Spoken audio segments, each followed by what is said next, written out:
Salut Arnaud, Bonjour Martin. on se retrouve pour un petit podcast. Alors ça fait un moment qu'il n'y a pas eu de vidéo et comme vous pouvez le voir, on n'a pas le même décor que d'habitude. On est chez Arnaud cette fois, de chez moi c'est en travaux, donc obligé de tourner ailleurs, mais le cadre est bien sympa. On est dans un canapé, Ça change un posé petit peu. pour discuter. J'espère que vous nous entendez bien, que j'ai bien tout installé, sinon je serais triste. Et du coup, je suis là pour vous parler de mon premier GP. Alors maintenant, ça s'appelle des Spotlight, hein, mais le premier Grand Prix Utrecht. T'avais jamais fait de GP. Ah bah non, c'était mon tout premier. Wow.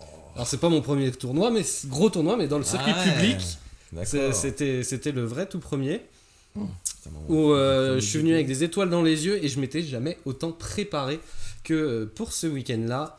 Et avant de commencer toutes les super anecdotes du week-end, déjà on va parler un petit peu du deck que j'ai joué. Alors vous en avez déjà entendu parler dans la vidéo précédente avec Nicolas, où on a repris sa base Esper White Black. Enfin c'est White Black avec un splash bleu. Et le deck est vraiment incroyable.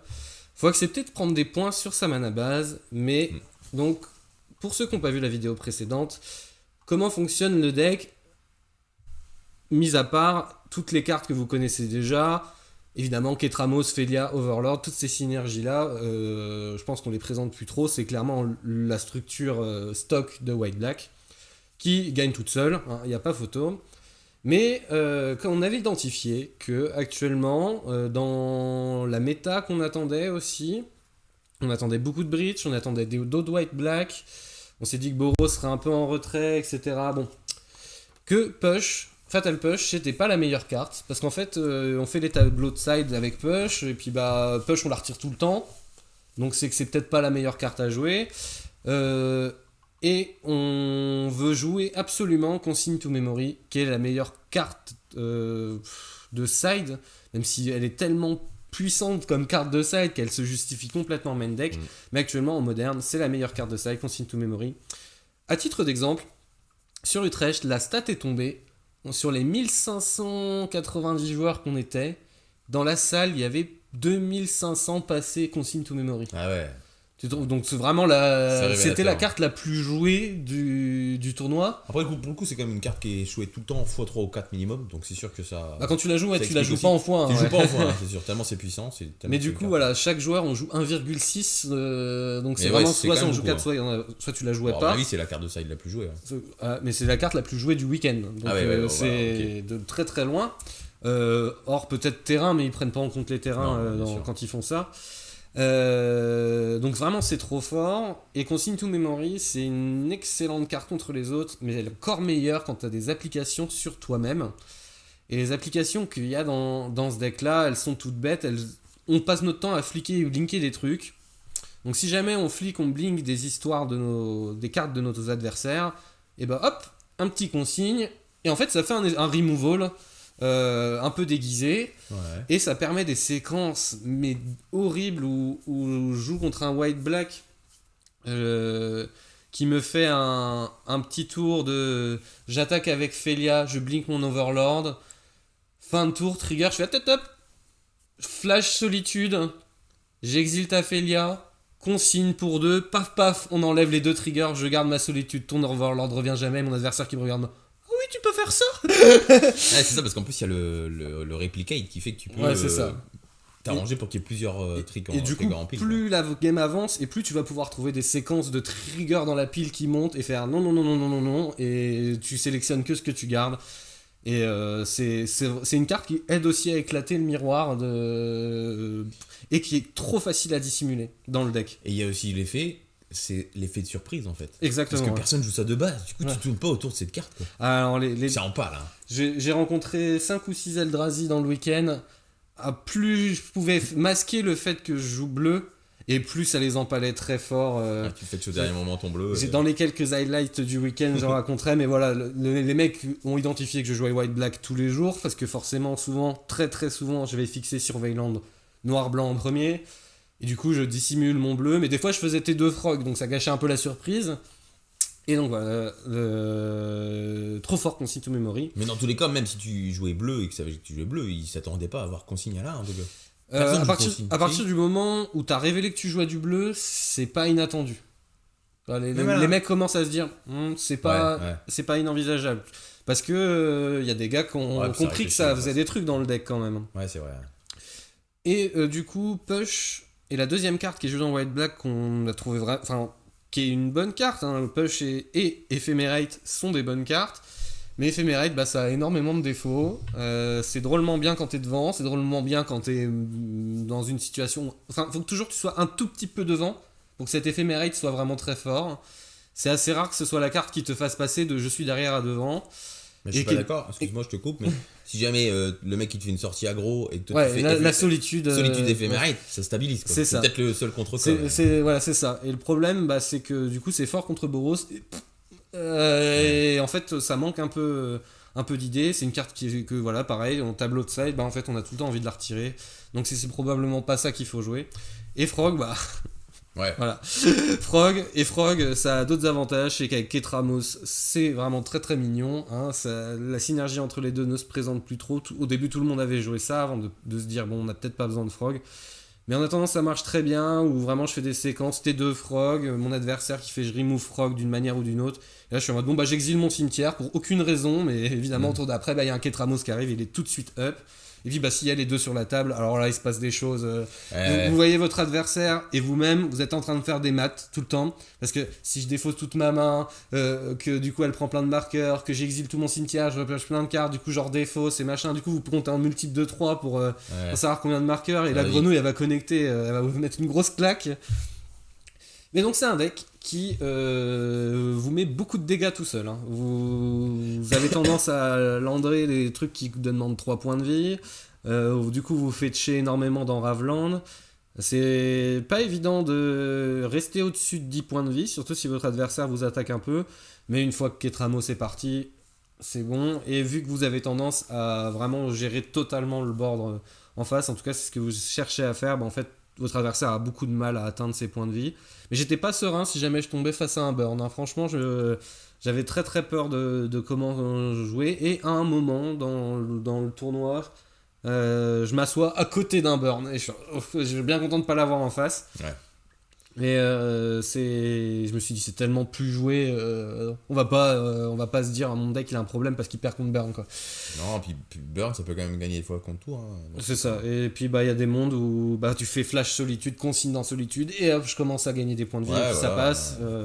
Donc et puis la sortie Overlord burn normalement ça le bat aussi. Et bon. Donc deck très très puissant, Emperor of Bones, le gros MVP au début. J'ai fait le main event, j'en avais que 2. Je suis passé à 3 parce qu'en fait j'avais trop besoin de le piocher, mais 4 ça aurait été trop. Mais vraiment c'est une carte qui est trop impactante, elle est trop bien dans la méta actuelle du moderne. Eldrazi c'est un match-up compliqué, vous avez quand même bien envie de lui faire bah tiens je t'envoie ton Emrakul 13-13 dans la bouche. Et vous avez pas Ephemerate du coup dans le deck, donc vous blinkez pas en éphémère. Et avec Emperor of Bones vous vous trouvez dans des situations où vous allez pouvoir le faire quand même. Parce que vous allez pouvoir réanimer un Flicker Sweep qui va faire des choses, ou bah, tout simplement réanimer la fameuse solitude qui fait removal quand même en éphémère. Donc ça fait des doubles solitudes avec 3 cartes. Enfin, ça vient à remplacer en fait cet éphémérate. Et dans le side, on avait prévu aussi, voilà, main deck avant, 3 marches main deck, c'est pour battre Saga deck, j'en croise pas un seul du week-end. Mais ouais, parce que t'as tapé un bridge du week-end ou pas? Voilà, t'as pas tapé un bridge du week-end. Donc. Même pas un titan histoire de me dire il a des sagas, tu vois. Contre bridge c'est trop bien ça, hein. Ça exile les mogs, ça exile les sagas pour un blanc. C'est ça. Et c'est une carte qui est jamais décevante sur le play, sur la draw elle est parfois très très dure à vivre. Après, il y a des moments j'aurais préféré quand même avoir push, mais en fait c'est assez dur à quantifier parce que la carte elle a été des moments vraiment parfaits, des moments juste ce qu'il faut, et il y a des moments elle était catastrophique. Du coup c'est dur de se faire un avis, mais elle avait l'air d'être transcendante contre les match-ups que j'ai pas affrontés et contre lesquels je m'étais préparé. Et vous aviez testé son équivalent là enfin, Prismatic Ending. Le problème c'est rituel. Hein. Ouais. C'est rituel et du coup elle Parce est... que excuse-moi, je te coupe, mais en même temps, quand tu joues Ketramos, tu vas activer Ketramos, tu veux des effets qui existent, tu vas les jouer en rituel pour activer ton Ketramos. Donc des fois, c'est pas très grave. Ouais. Des fois, tu fais tes marches en rituel aussi, j'imagine. C'est ça, mais en fait, le marche, elle a Mais bon, toujours... c'est vrai que ça rentre plus dans l'esprit, je suis up avec mes consignes, Ouais. il est plus contrôle que la version blanc-noir classique aussi. Et contrairement à Prismatic Ending, marche ne se cheat pas. Oui. Voilà. Oui, Et c'est ça, il y a des fois, c'est un peu important. J'ai un moment, mon adversaire qui me fait une phase d'attaque où j'ai pas de relais créé en jeu, et sur les 2 bêtes, j'en exile une. J'ai Ketramos en jeu dans l'histoire, j'en exile une, je pitch 2 cartes de ma main, donc j'overpay, mais du coup, hop, il y a pile 7 cartes dans l'exil, et tac, Il s'empale du coup. j'empale la deuxième Ça, bête. c'est sexy. Ouais. Et ça marche assez bien. Mais bon, après, voilà, c'est le problème, c'est faut avoir les cartes, faut que ça demanderait beaucoup de séries, je pense, pour savoir si cette marche Et du coup, est évidente. avec du recul, tu changerais des choses dans cette liste? Tu mettrais peut-être une marche en moins? Si ça va dépendre de 2 choses. Déjà, si Breach sort. Ouais, c'est sûr. Si Breach ne sort pas, c'est la carte où il faut réfléchir. Il faut trouver le bon juste milieu entre Push et elle. Parce que voilà, il y a des moments comme moi, il y a des mecs comme moi qui sont capables de pas croiser les 2 decks les plus joués du week-end, qui étaient, pour votre information, White Black et Breach. Ouais. Mais de très peu. En fait, Breach c'était 13% de la salle, ce qui est très loin du 30% à Chicago là. Et le deuxième deck c'est 12% et c'est White Black. Et après, c'est 6 ou 8 pour Eldrazi. Et peut-être dans les White Black, il y a les 2 versions, version Ketramos et version Iservial. C'est des syntaxes. En tout cas, de mecs qui. Ouais. En fait, sur Melee, tu pouvais mettre ton archétype et globalement, tous ces. Moi, j'avais mis des syntaxes, Esper des syntaxes, mais je crois qu'ils ont un peu regroupé White Black X, tu vois, je pense. Ouais, je pense aussi. Mais du coup, le méta plus hétérogène que ce qu'on attendait de Ultra Breach. Mais je suis pas très étonné non plus, parce que globalement, Breach, t'as des mecs qui vont contre-réfléchir en mode bon, si je viens avec le deck le plus joué, tout le monde sait jouer contre mon deck. Donc on va essayer de voir ça. Et en fait, c'est un deck qui est tellement dur à jouer. C'est dur à jouer contre et c'est dur à jouer. Ouais, voilà, c'est que peut-être c'est aussi un choix de pas avoir. Enfin, faut vraiment bien maîtriser Breach pour pouvoir faire des belles choses avec. Il y en avait beaucoup en J2. Et on n'a pas tant que ça au final dans le top, dans le gros top, mais il y en a un en finale. Forcément, voilà. Donc il y a un mec qui jouait bien Breach, il est en finale. Il y en avait sûrement d'autres, mais il a eu un peu plus de chance. Très puissants, mais qui prennent aussi des cartes faciales post-side. Du coup, souvent, tu vas gagner la game 1 et après, il faut quand même se battre et bien connaître la méthode, tout ça, pour gagner les suivantes, quoi. Exactement. Et donc un side métagamé pour battre Breach, encore une fois, battre Eldrazi, battre Titan. Battre Boros et Titan et Breach, pareil encore Aven, aussi pour se battre un peu contre contrôle, enfin, et Pass to Exile qui a été monumental. Alors on oublie que cette carte existe, mais en fait dans les match-up où tu la rentres, elle est trop bien. Et l'exil de Ketramos adverse, tu t'en fous de donner un terrain. C'est globalement dans le mirror, c'est celui qui garde son Ketramos. Le faire tout le temps, ça a l'air dangereux. Mais une fois dans la partie, pour enlever pas la Sheoldred, la Elesh Norn qui t'embête, enlever le Titan qui arrive ou machin, hop là, ça dégage et on n'en parle plus. Ou même un Overlord noir, hein, t'es quand même content de t'en débarrasser avec ça, si tant est que ça arrive. Donc peut-être même qu'il faudrait en jouer une de plus, mais une ça m'a largement suffi. Puis Consigne to Memory, un 4ème, parce que faut, dans les match-up, voilà, contre Eldrazi, c'est pas si simple, même quand on a 3 main deck, en avoir une 4ème, c'est quand même mieux. Donc l'idée c'était de combler les faiblesses que Noir-Blanc a souvent contre les jeux Eldrazi en mettant les consignes. Par exemple. Et l'Annihil Spellbomb permet de diversifier les reliques, effects, voilà, pour pas se prendre les needles jouer main deck dans Breach, même maintenant. Donc d'avoir une cinquième relique. Saisie pour les match-up control, grindy, les Vras parce que des Vras, White Orchid parce que faut péter les sagas ou les temples ou les labyrinthes. Et t'as pas eu trop de soucis pour faire White Orchid tour 2 des fois Jamais. Non, mais comme je l'ai dit, t'acceptes de prendre des points. Hein. Sur cette mana base, tu descends à 12 très très vite. Et après, en général, ça se calme, mais les premiers tours, tu prends cher. C'est moderne. T'as pas le choix. Puis, en fait, si t'as fait le plan des syntaxes, peu importe que que tes points de vie soient bas, de toute façon, ton adversaire peut plus t'atteindre. Donc derrière, après, tu bourres. Et en fait, il n'y a pas tant de decks agressifs. Si t'enlèves Boros de l'équation, on n'a pas vraiment... Le moderne actuellement n'a pas tendance à passer par les PV. Il passe vraiment plus par le... J'ai pris le contrôle totalement de l'espace quantique de la game, tu vois. Et tu ne pourras plus jamais passer devant parce que j'ai pioché 20 cartes sur Ketramos, parce que je t'ai tué sur Breach, parce que j'ai pris ton tour. Ouais, ou parce que j'ai pris ton tour sur Eldrazi. Voilà. Y a pas... C'est assez rare que ça soit... je te mets 3, puis 2, puis 4, puis 2... Même dans le match-up white-black, hein, c'est dans le miroir, c'est celui qui va prendre le contrôle du board complètement. Donc c'est un moderne très très très tricky, je trouve, par rapport... je pense que c'est une des méta les plus difficiles que j'ai connues en moderne, où la moindre petite erreur devient catastrophique. Et ça me fait rebondir là-dessus que j'ai l'impression que le moderne a atteint une espèce de phase transitoire, où il est dans une des pires périodes à la fois parce qu'il s'approche d'un power level legacy, mais qu'il n'a pas les réponses adaptées.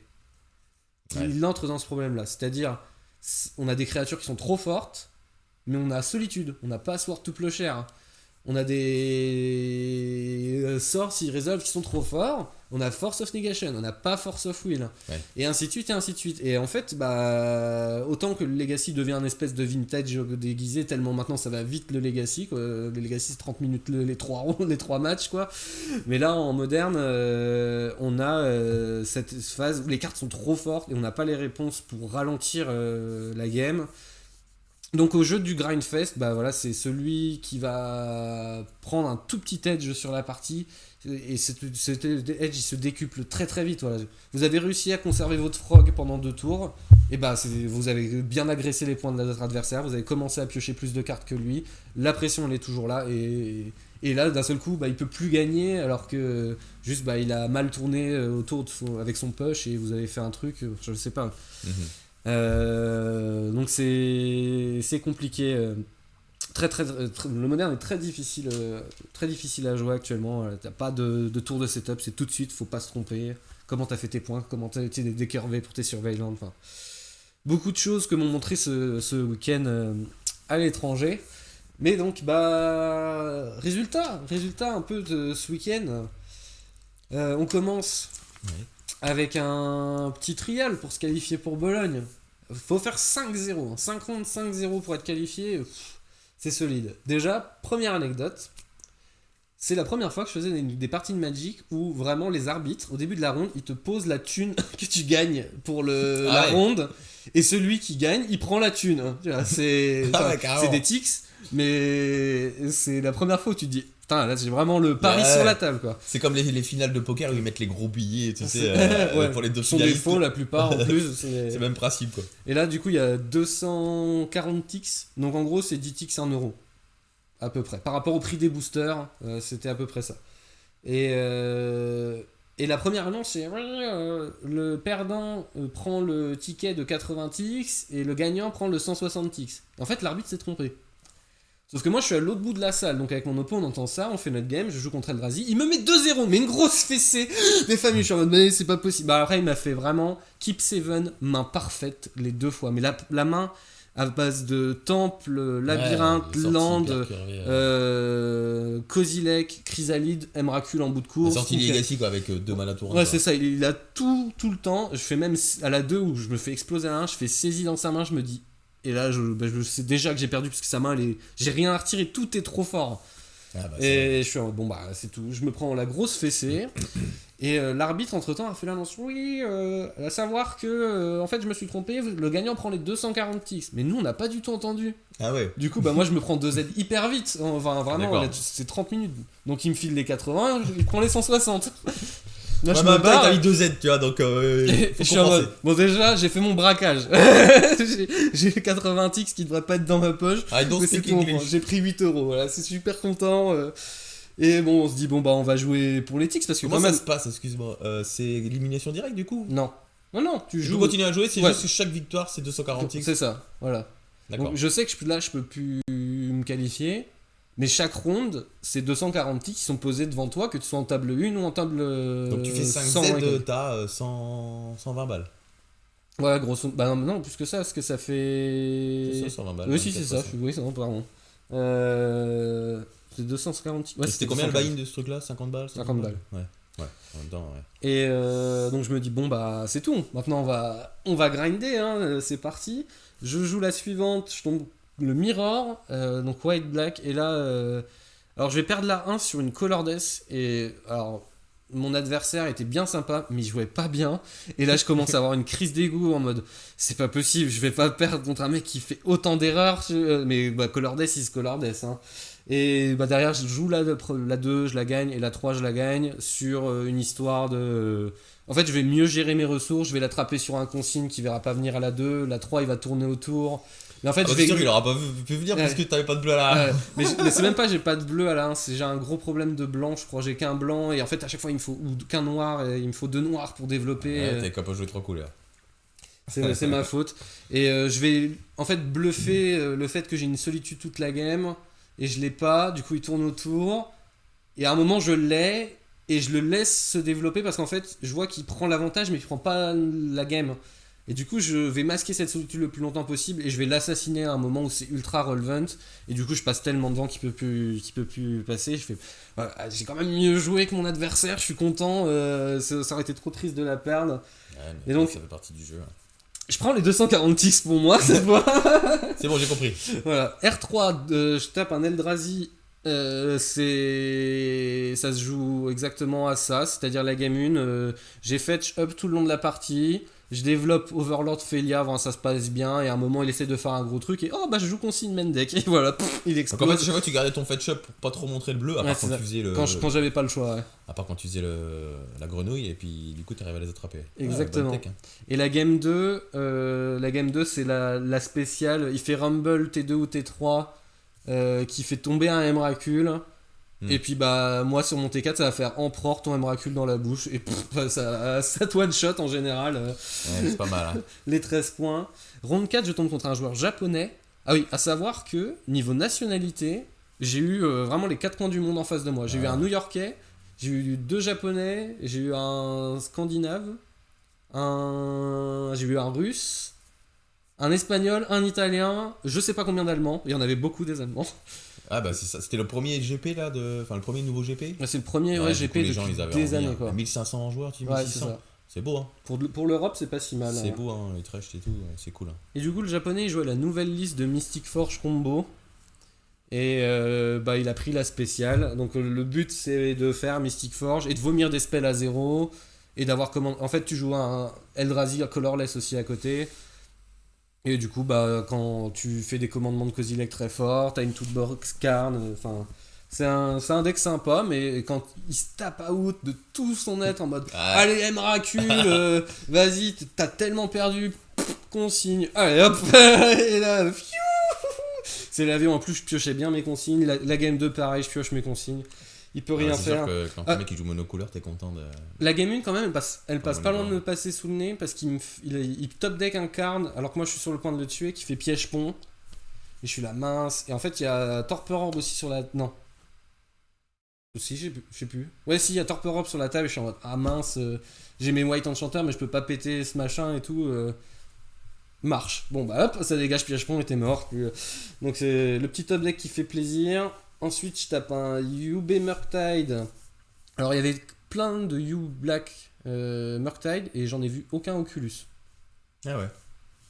Peut-être. C'est plus trop la mode Oculus. Non, c'est Murktide qui est revenu parce qu'elle prend pas push. Je pense que ça doit être. Puis elle demande pas. Enfin, si elle demande un setup, mais. Et elle prend pas marche blanche non plus. Enfin, En fait, l'avantage, s'il y a une relique en face, ça va être compliqué d'avoir ces 6 cartes au cimetière, enfin, ou un truc. Alors que. Murktide, tu peux peut-être attraper un moment. Ouais, c'est ça. Tu vois, un considère fin de tour, bin une carte, fetch, et hop, tu la joues pour un peu moins cher, quoi. Dur à dire. Mais en tout cas, plus populaire apparemment. Je perds la 1, je me fais fesser en plus. J'ai pas le courage de faire le détail, mais je vais gagner les 2 autres. Et je prends encore les 240 ticks. Je me dis, bon, bah, j'ai quasiment fait 5-0 au niveau des ticks. 4-1 ? Ouais, j'ai fait 4-1, mais j'ai gagné plus de sous Plus critique que tous les mecs qui ont fait 4-1. Ouais, c'est ça. Donc, bon, bah, nickel. Ça se passe bien. Mais bon, fallait faire 5-0 et je fais 4-1. C'est le début du week-end. Ça va, t'as bien gagné ta journée quand même. Au moins, j'ai remboursé un petit peu mes pafs. Donc je me dis que c'est le deck que je dois jouer pour le main event, pas de doute, j'avais aussi Breach sur moi, mais je me suis dit non, bah c'est tout, on va jouer ça a l'air trop bien, c'est parti, main event, round 1 contre un nécro, il prend les sorties horribles, en fait il arrête pas de lander des éphémères modèles. Et moi j'arrête pas de piocher des flicker sweep. Ah ouais, bah ouais. Et alors je te pète un land, je te pète un land. Et lui prend 3 points à chaque fois pour quand même jouer quelque chose. Alors, ça va trop vite au bout. Et la game 2, en fait je vais jamais voir Necro et il va pitcher plein de cartes. Mais bah ok t'as tué mes quelques bêtes au début mais t'as plus de cartes en main. Et moi la moindre bête que je pose, bah c'est un nouveau problème. Et ça va au bout. La round 2, c'est là que je commence à faire des erreurs. Et que je me dis, on est que round 2, mais je joue contre un Warren. Donc Warren combo avec des zombies. Le but c'est de pinguer en faisant des sacrifices et tout ça. C'est pas. C'est noir-vert C'était noir-vert, ouais. Il jouait Bursting Ritual. Ouais. Et c'est pas facile à battre comme deck. Hein. T'as vite fait de te faire punir. Ouais. Et la game 1, je passe à 1 point de vie. Parce qu'en fait, je lui laisse une fenêtre. Ça, c'est un des gros trucs que j'ai noté. Je lui laisse une fenêtre que j'aurais jamais dû. Parce qu'il m'attaque avec une 2-2, une 1-1 et son Warren. Et en fait, moi, enfin, il y a un autre truc. Je vais bloquer 2 bêtes. Je vais bloquer avec une Solitude et un Ketramos. Je me dis, mince, mais quel idiot, il peut les sacrifier en réponse qu'il a un Warren en bout de course. Du coup, je gagne pas les points de vie. La 2-2, elle passe. Et en fait, derrière, moi, je suis à 4 PV. Il a le terrain qui dit, tu connives X. Et là, je suis, oh non. Juste, je bloquais la 2-2 et la machin, mais qu'est-ce que je vais bloquer la 1 on s'en fiche quoi. Ah, c'est parce que c'est un Stitcher, je sais plus. Ouais. Je crois que la 2-2 c'est un Stitcher et je me dis, je veux pas qu'elle meure pour éviter qu'il trouve des solutions. Mais du coup, bah en fait, là, il connive 2, et si c'est 2 cartes actives, je suis mort, et j'ai de la chance, il y a un land. Je suis là, Martin, t'as joué avec le feu là. Hein. Ah oui, parce qu'en fait, il peut saquer ses trucs et donc du coup, il y a 2 morts. X et X égale tant le nombre de trucs morts. Ouais, donc du coup. Et c'est. Je vais un peu. Je vais offrir une porte de sortie et j'ai de la chance, je suis pas puni. Et la game 2, ça se joue au PV près parce qu'il me fait tout un setup où il a toute la combo en place. Mais je l'ai tellement harassé au début de la partie qu'il a plus beaucoup de points de vie. Et s'il sacrifie tout, il lui manque 1 PV pour me tuer. Et moi je resterai à 1. Du coup ça marche pas et bah je regagne des points de vie. Et donc la différentielle il peut pas le rebattre. Puis je vais commencer à avoir un Ketramos qui tourne. Mais c'était chaud, hein. J'ai bien sué. Simple, hein, comme match-up. Bah vu que je me mets beaucoup de points, c'est très dur. C'est plus facile pour lui quoi. Mais en fait c'est pas simple. Mais eux quand ils s'assoient face à un white black ils ont envie de ranger leurs cartes. Parce qu'ils ne supportent pas se faire exiler leurs bêtes. Globalement, tu fais que ça. Et ils ont besoin de leur cimetière. Et globalement, t'es le deck qui, main deck, tabasse les cimetières adverses. C'est vrai. Puis moi, je jouais 4 reliques au main event et 2 empereurs. Donc j'avais quasiment tout le temps mes reliques. Hein. La round 3, c'est un Yogg-Sabull. Je suis sur le play à la 1, je prends l'edge de la partie en premier. Round 2, enfin, la game 2, il est sur le play à la 2. Il prend l'edge en premier, il me tue, et la 3, je suis sur le play. Ça a été vraiment le magic nul, play draw. C'est... Donc 2-1, c'est parti. Round 4, parce que c'est le match-up que j'avais quand même très peur. Boros, qui est sur le play. Et la game 1, je la perds parce qu'il est sur le play. La game 2, je la gagne parce que je suis sur le play. La game 3, il la gagne parce qu'il est sur le play. Et c'est... Donc je me fais le reverse tout de suite. Je suis là, bah yes, super. Et c'est là où vraiment j'ai la démonstration. La game 1, je me dis, si j'avais mieux lancé mon dé, bah ma main, elle pouvait pas perdre parce que j'avais marche toujours avec le tempo d'avant pour gérer le truc qui vient de poser. Et donc, en fait, lui, il a rien accompli au moment où je commence à poser des cartes de setup. Et donc, il a pas de pression pour me finir ou quoi. Et donc, j'ai le temps d'un-tap avec mon setup, avec un Overlord, avec un Ketramos, avec une bêtise comme ça. C'est pour ça que j'aime pas March, moi. Je joue pas la carte, j'aime pas parce que en fait payer plus que payer plus que la menace qu'a fait le gars, à part quand tu piges des cartes évidemment, hein, ça y est ce côté flexible, mais bon, et ben j'aime pas ça quoi. J'aime pas payer plus Quand je joue en removal, payer plus que le coût de la menace en face, quoi. C'est ça, mais bon, je comprends. Hein, il y a marqué plus de types que sur Push. Non, mais et c'était à prendre en compte pour battre les breaches qu'on n'a pas vu. C'est une carte que j'aime pas. Mais ouais, c'est sûr contre Boros, j'aurais préféré avoir des Push, il n'y a pas de doute. Round 5 contre Eldrazi. Et voilà, contre Eldrazi, typiquement Push, t'es en mode. Ouais, ça accomplira rien. Là, tu vois, typiquement, tu as expliqué que t'avais exilé un piège-pont que Push aurait pas pu. Non, mais bien sûr, il y a des. Des avantages à convenir. Donc contre Eldrazi, et c'est pas n'importe quel joueur de Eldrazi que j'ai en face de moi, c'est le poteau Nicolas Lost qui était dans la voiture. Et malheureusement, on fait exactement les mêmes scores. On gagne la première round, deuxième round, troisième round, on perd la quatrième round. Bah allez hop, on se tape à la cinquième. Du coup, il avait fait 4-1 à la veille aussi, lui. Il me semble, Nicolas. Ouais, il a fait 4-1. Pareil. Ah, donc pour l'instant, vous étiez. Suiviez, quoi. Ouais, c'est ça. Du coup, je lui donne gentiment la première, je crois, puis je lui prends les deux autres. D'accord. Donc voilà, c'est comme ça qu'on élimine un pote. Quand tu t'en joues 3 de base, c'est pour essayer de bourrer des Eldrazi. Ouais, c'est ça, c'est pour pas perdre contre Eldrazi. Et là, ça va être très très dur psychologiquement. Donc, parce que la ronde 6, on t'embrasse. Ouais, carrément. La ronde 6, elle m'a hanté tout le week-end après. Parce que c'est vraiment l'horreur. Vous allez dire, mais comment c'est possible ? Eh bien écoutez, moi je me suis posé la question pendant une semaine. Je joue contre You Black Murktide. Game 1, c'est une grind game, elle dure 30 minutes la grind game 1. Elle a contre machin, c'est une allemande qui va faire top 16 pour l'anecdote. Elle a le contre, moi j'ai de la pression, donc on fait que s'échanger des ressources. J'ai une relique qui tourne tout le long de la partie, elle a sa pile de cartes exilées qui est haute comme ça. À chaque fois qu'elle a fait Surveilland, elle trouve ses dragons, donc elle est bien contente de les mettre au cimetière et pas d'avoir des cartes mortes qui arrivent en main. Mais moi aussi je pioche pas trop mal et tout. Donc on se bat, et là elle se dit c'est bon, je suis foutu parce qu'elle a plus de cartes en main, une frog sur la table, un Kaito et je sais pas quoi d'engagé, je crois que c'est une Murktide en plus qu'elle a réussi à me passer, et il y a que 2 cartes dans son cimetière, ok ? Elle a 4 points de vie, ma frog elle est 4-5, moi j'ai plein de cartes dans mon cimetière, j'ai quelques cartes en main en plus, mais pas de cartes en main qui interagissent avec le board actuellement. Je crois que j'ai des landes surtout à ce moment-là. J'ai qu'une chose à faire. J'exile 3 cartes. Pon. Et la game s'arrête. J'attaque avec Frog. Elle me dit I can block. Je fais yes. Ah ouais. En plus elle te demande. Et du coup elle est obligée. Ouais, c'est sûr, c'est est-ce que je peux passer dans les blocs, oui. Ouais. C'est vrai qu'en même temps. Sinon elle fait je bloque et je fais attends, je peux encore. Là du coup, non, donc là elle le fait bien, elle le fait la victoire politique quoi. Et je fais oui. Du coup, elle bloque, puis sa frog est morte, puis elle prend son tour, swing back, t'es mort quoi. Genre, y avait rien d'autre à faire quoi. Et je suis là, mais.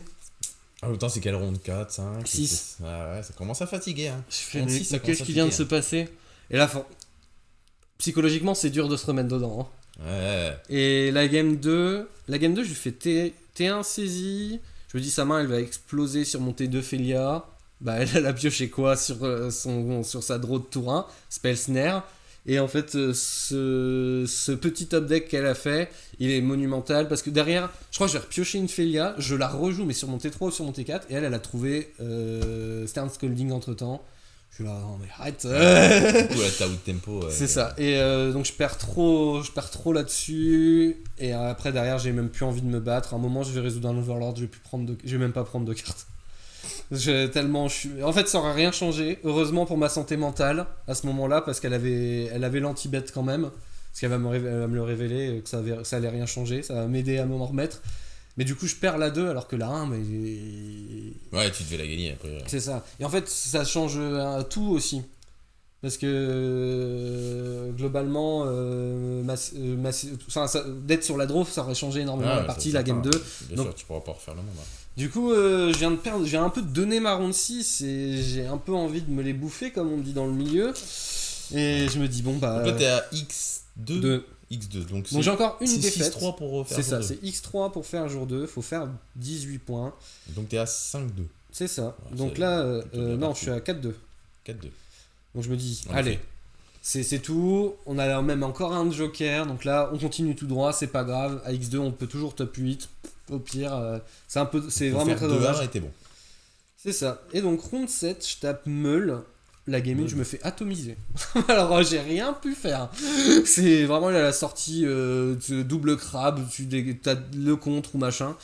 Et là, j'avais eu tout un débat avec Nicolas en mode ouais, contre Meul, tu cuttes les reliques pour mettre machin. Et tout. Je fais non, surtout pas. Tu gardes à mort tes anti-cimetières contre Meul. Bah, pour jouer contre les Surgical Effect. Mais contre tout son deck. Parce qu'il a Drone in the Lock aussi. Il a donc les Surgical. Et il a les trucs qui disent je pioche 3 s'il y a 20 cartes dans le cimetière. Et en fait, tout ça, tu veux t'en débarrasser. Ouais. Et t'as la moitié de ces cartes qui sont mortes avec tes reliques du coup. Et puis bah. De toute façon, t'as quoi en side à rentrer contre je crois contre lui. Il faudra que je retrouve ma feuille, mais j'avais rentré l'Annihil. Et les saisies. Push, c'est pas mal contre. Hein, les saisies aussi. Pour le coup, push, c'est pas trop mal contre. Ouais, mais en fait, marche, ça va. Contre les crabes, c'est pas grave. Et consigne aussi. Pour faire. Contre quoi d'ailleurs, ça? C'est contre ces crabes. C'est vraiment l'emergency bouton anti-bolt sur ces. Parce que voilà, ça fait meuler 3 les crabes. Si ça vous fait pour une carte, vous sauvegardez vos points de vie. Ouais, d'accord. Ça, je crois qu'elle a 2. Je suis plus très sûr, mais en tout cas, contre lui, tu cuts les 4 Overlord parce que c'est même pas la peine. Ouais.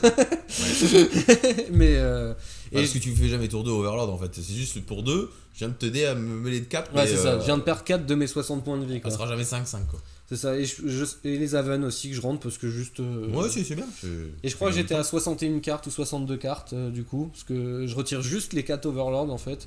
Ouais. Et vu que ma mana base, elle est de 26 terrains. Mince. Pas mauvaise celle. De 26 terrains sur la totalité. Bah, en fait, en passant même à 62 cartes, j'ai pas de problème de mana parce que j'ai pas cut mes modales. Et du coup, bah, je trouve quand même mes landes. Donc, aucun problème. Et la game 2, j'ai failli la donner, bien gentiment. Mais en vrai, la ligne était compliquée. Hein. Il m'a fait je garde une rolling up tout le temps, parce que j'ai vu, à raison, ah oui, il y a ça aussi, c'est que lui en side, il rentre Excursion, je sais pas quoi. Cryptique. Ouais, qui est un éphémère pour 3 dons à noir, qui exile toutes les cartes de créatures d'un cimetière d'un joueur ciblé. Et pour chacune exilée de cette manière, il gagne 3 points de vie. Chaque créature. Ouais, chaque carte de créature exilée de cette manière, il gagne 3 points de vie. Ouais, c'est ça. Et du coup, bah, globalement, ça lui fait gagner énormément de points de vie. Et en fait, d'avoir cette relique up tout le temps, ça rend sa carte nulle. Mais il me fait une séquence où, à base de je fais une réponse, dans moi je réponds aussi. Et moi, en fait, à mon tour, je pouvais juste lander et du coup avoir plus de mana, mais j'avais fait toutes les maths en me disant bah, je peux garder ce land en bluff de carte en main, qui servait à rien du tout. Et j'avais tout pour faire toute cette séquence là. Et à la fin parce que au cas où elle arrivait, et elle arrive cette séquence, et à la fin, bah, en fait, j'ai pas le mana. Et du coup, bah, je me prends en excursion et je peux pas faire relique en réponse. Aïe. Et je crois que c'est une histoire de. Bah, il m'a fait trappe en éphémère à fin de tour. Enfin, il m'oblige à aller chercher un land en pétant un des miens avec un. Avec le. Comment ça s'appelle ? Field of Ruins. Et derrière, bah. Du coup, il me fait trappe. Et là, je vois plein de créatures. Et il gagne 38 points de vie. Et je suis là. Bon, bah, c'est tout, hein. On va poser mes. Et là, je commence à vomir toutes les créatures et je suis ah yes, allez, 9. Et il pioche n'importe quelle carte qui meule, j'ai perdu. Il va piocher 7 lampes d'affilée. Ah, waouh. Et je vais vraiment. C'est le seul moyen que j'ai pour moi de la gagner, c'est qu'il fasse une énorme foule. Et il fait une énorme foule. Pas de bol. Ou peut-être il y a un drone in the lock dans l'histoire, mais vu que j'ai plus de cimetière, ça n'a plus d'intérêt. Mais vraiment, il pioche aucune carte qui fait meuler et j'arrive à le tuer. Et la game 3, ça va être l'inverse, il va rien pouvoir faire. Parce que il va me poser un crabe, je vais l'exiler tout de suite avec une marche. Il en pose un deuxième, il a pas le land. Et là je me dis, il a gardé une main avec plein de trucs, mais il manquait une petite bêtise. Et en fait, le fait qu'il rate un land drop fait qu'il va jamais pouvoir repasser devant. Et c'est comme ça que je gagne contre Meul. Et je me dis, si bon, il reste 2 rondes, si j'en gagne une des deux, je passe J2. Ronde 8, je m'assois contre Storm. Et alors là... Tu tosses ce coin et tu pries pour qu'il te tue pas. Il m'a fait sortie patate les 2 fois. Allez, hop, c'est bon, je prends un kit T2 à la game 1 alors qu'il est sur le play. Sphere, Sootsies, ouais. Mais en fait, Storm, c'est toujours le même problème. C'est faut que tu aies les cartes de side et que tu lui mettes la pression. Si t'as que l'un des deux, tu vas perdre. À moins qu'il punt tout seul et il a 20% de chance de pas tuer quand il part. Enfin, cette chance diminue au fur et à mesure que les tours avancent, qu'il a pu sculpter sa main, etc. Et là, il jouait du bleu main deck, donc en plus, il avait Flame of Honor directement main deck. Pourquoi il jouait ça? Pour stock up. Qui venait de sortir. Pourquoi il jouait du bleu?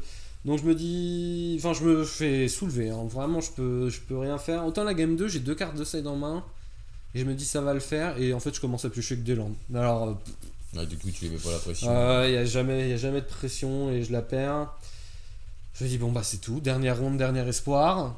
Ronde 9 contre ronde 1. Lui, au moment où il voit que je joue white-black, il se dit, bon, bah, c'est tout. J'irai pas en J2. Et alors là, j'enchaîne les conneries. Mais. Ouais. Comme. T'étais plus dedans. Ça devient n'importe quoi. En fait, j'ai pas beaucoup d'efforts à faire pour trouver la ligne. Par exemple, le truc classique, hein, c'est. En gros, il a 2 ondins sur la table et il a 3 mana. Voilà. Je sais qu'il y a des fonds et des. Subtilité. Enfin, il y a des Force of Negation et l'autre, des flares. Je me dis flair, de toute façon, là mon but c'est de gérer les ondins, donc flair est nul. Donc il n'y a que fond tourné autour et il a 3 mana up. Je me dis, j'ai juste. Enfin, ce que je vais faire, moi, c'est que je vais faire removal. Je vais me prendre une flair hardcast. Et du coup, deuxième removal, je me prends fond et il me tue avec ses ondins. J'ai fait, mais pourquoi j'ai pas attendu l'upkeep? S'il a 3 mana up, de toute façon, tu vas pas. Mais en fait, je m'en prends qu'un du coup. Ah oui, je peux pas me prendre fond du coup. Et ça dit aussi, s'il contre, il skip son tour parce qu'il a plus de mana. Sauf que là, du coup, je me prends les deux. Donc vraiment, je me fais tartiner. Il prend son tour, il tape, il fait pour 2, je remets un lord et du coup, j'ai le létal. Je suis là, bah oui. Et je suis là, mais Marche, c'est un fucking éphémère quoi. Alors pourquoi je le fais voilà. Mais il y avait 0 effort. Et je fais, tiens, là, hein. Et puis tant qu'à faire, moi je suis généreux. Moi quand j'en donne une, faut que je donne la deuxième. La deuxième, je sais pas ce que j'ai avec cette saloperie de grenouille là, mais j'en ai marre de cette carte, je sais pas jouer avec, à chaque fois je fais n'importe quoi. J'attaque avec ma grenouille, il fait vial, je descends un ondin qui est 2-2. Il fait dégâts, je fais bah oui. Et ma grenouille elle meurt, mais putain, mais qu'est-ce qui se passe, Martin? Pourquoi je dois pas défausser de carte? Et je suis non. Ah, t'étais ok. Ma grenouille est morte et puis pour rien, et puis lui il était en mode c'était vraiment un trash block. Je sais pas ce qu'il avait derrière. Mais pourquoi lui il avait prévu de bloquer? En fait, je crois que lui il a un bounce en main. Donc et qu'il veut faire, je te fais perdre une carte et je fais bounce. Et du coup, moi, derrière, je l'empalais avec une vrasse. Sauf que là, je perds ma grenouille pour rien. Et voilà. Et derrière, je suis vraiment derrière. Et lui, il me fait une bonne sortie. Sauf que moi, ce petit désavantage là fait que quand je vais jouer un spell, je vais me prendre spell gratuit dessus, et en fait lui il commence à me mettre la pression, et s'il y a cette petite grenouille dans cette histoire, mais il y a aucun problème quoi. Ouais. Parce que du coup un peu par rage machin, je fais ma vrasse trop tôt aussi, en mode j'ai perdu ma grenouille, pour la peine toi tu vas perdre ton poisson. Et cette vrasse elle résout à ce moment là, et encore une fois si j'ai pas perdu ma frog, ça veut dire que au moment où l'untap qui repose une bête, moi je repose frog derrière, et du coup c'est plus la même partie, et enfin vraiment il y a tout qui changeait. Frog il gère pas les bêtes lui, hein. Enfin il y a quoi, 10 members dans leur liste Ouais, mais 10 members voilà, contre frog bien. C'est compliqué aussi, hein. Très bien. Parce que tu vas prendre 4 points de vie, et si moi j'ai une quantité suffisante de cartes en main, ton 10 members il peut se retrouver vraiment très triste, hein. Oui, non mais je dis ça parce que quel removal il joue, et que c'est une bonne carte contre toi, parce qu'en plus ça gère un 4 Amos quoi. Non, même un Overlord d'ailleurs. Écoute, voilà. Tire en J2 mon poulet. T'as balancé la game pour J2 quoi. Non, complètement. Et je comprends pas, je me remets en question. Je suis là, mais Martin, qu'est-ce que t'as foutu? C'est pas ton premier gros tournoi, c'est pas le dernier. T'as déjà fait du 9 rondes où t'as joué jusqu'à la 9ème ronde, t'étais quand même assez solide. Là, tu donnes toutes tes parties, tu fais des grosses erreurs. Et puis, j'avais joué, je me suis dit, j'avais mon tableau de side, donc déjà, c'était pas ça le problème. J'avais fait énormément d'économies d'énergie là-dessus. Faites des tableaux de side, les gars, quand vous partez sur des gros tournois de 60 plus side, ça vous économise un temps monstrueux de réflexion. Du coup, plus vous en avez fait en amont, et plus sur le jour même, vous serez tranquille. Donc je me dis c'est pas ça, j'avais plutôt bien dormi, donc je me dis c'est pas ça, j'avais pas fait n'importe quoi sur la nourriture, donc je me dis c'est pas ça, mais qu'est-ce qui se passe? Et ben j'ai mis plusieurs jours avant de comprendre d'où venait cette petite fatigue qui s'est en fait accumulée sur le long des rondes. C'était très très bête, c'était l'anglais. Voilà. De parler anglais tout le week-end, bah, c'est pas quelque chose auquel je suis habitué hein, forcément. Je bosse dans un commerce en France, l'anglais je m'en sers une fois par semaine. Grand max, hein, et c'est pour dire bonjour s'il vous plaît, ça fera tant d'euros, tu vois.